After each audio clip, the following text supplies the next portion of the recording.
From this day forward, a new vision will govern our land.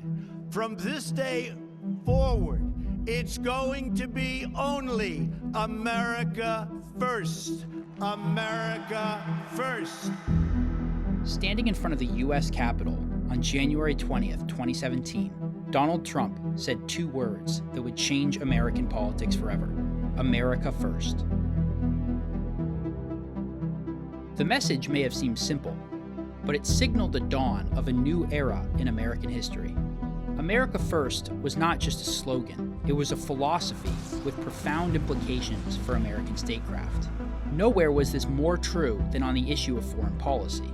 Trump's message in 2016 was a seismic break with the foreign policy that had dominated both parties since the end of the Cold War. But at the same time, it was deeply rooted in American history.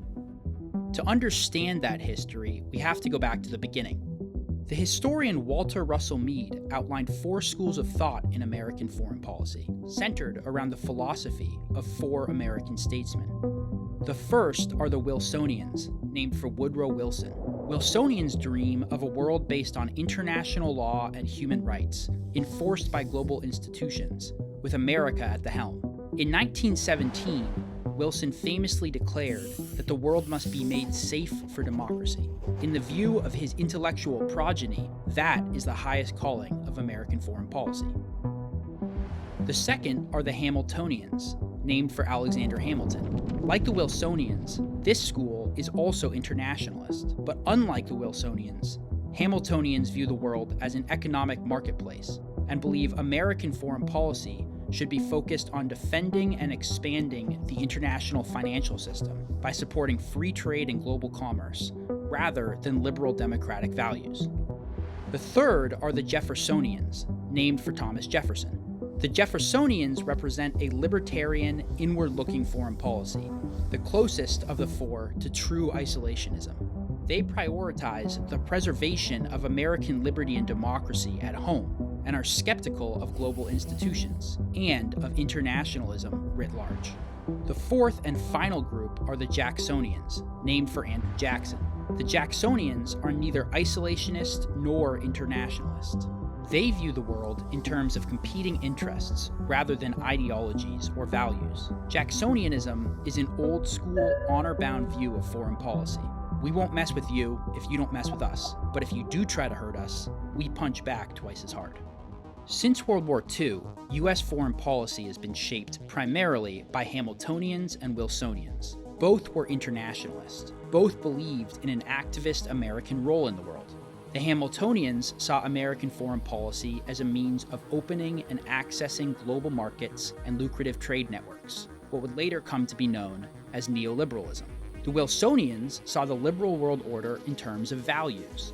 This camp included both neoconservatives and liberal internationalists alike, who argued for an active U.S. military role in promoting democracy, human rights, and the rule of law, as well as ever closer global integration. But the failures of globalism and foreign adventurism undermined the legitimacy of both these schools of thought in the minds of many Americans. And for the first time in decades, Donald Trump offered something different. It wasn't globalism, but it wasn't isolationism either. It was Jacksonian nationalism. You seem to have everything to think of except your country.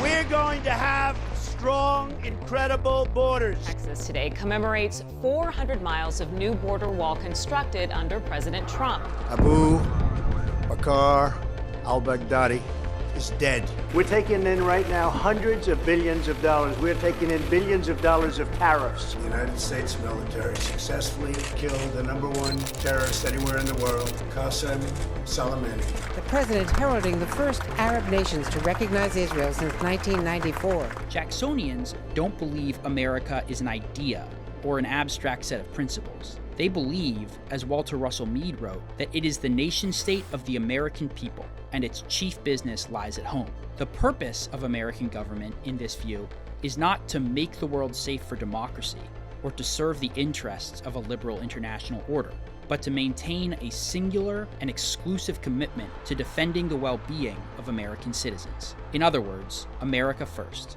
Jacksonians are not shrinking violets in the realm of foreign policy.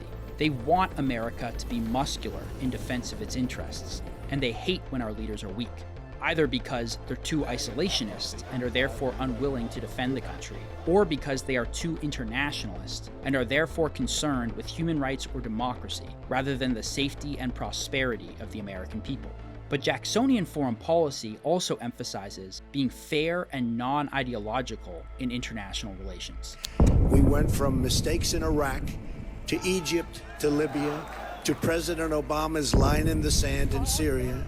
Each of these actions have helped to throw the region into chaos and gave ISIS the space it needs to grow and prosper. It all began with the dangerous idea that we could make Western democracies out of countries that had no experience or interest in becoming a Western democracy. In the words of President Jackson himself, America should seek to preserve peace and cultivate friendship on fair and honorable terms.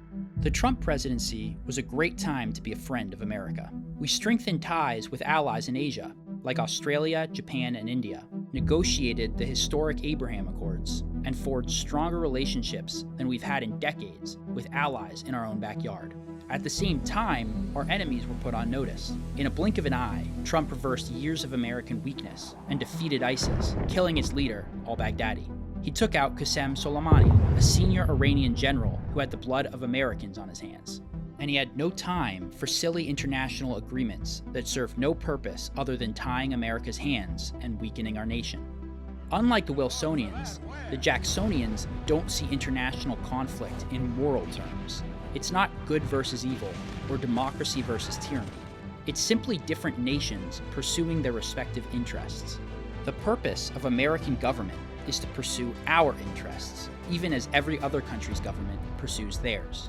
I do not blame China or any other country, of which there are many, for taking advantage of the United States on trade. If their representatives are able to get away with it, they are just doing their jobs. From this day forward, we will compete on a fair and equal basis. We are not going to let the United States be taken advantage of anymore. I am always going to put America first, the same way that I expect all of you in this room to put your countries first. Trump's message resonated with millions of Americans, and for good reason. In the world today, isolationism is simply not an option. Even if we wanted to, it would be impossible and dangerous for America to completely retreat from the world stage altogether. But in our engagements abroad, whether they're economic, diplomatic, or militaristic, we must remember what American foreign policy is for. America first.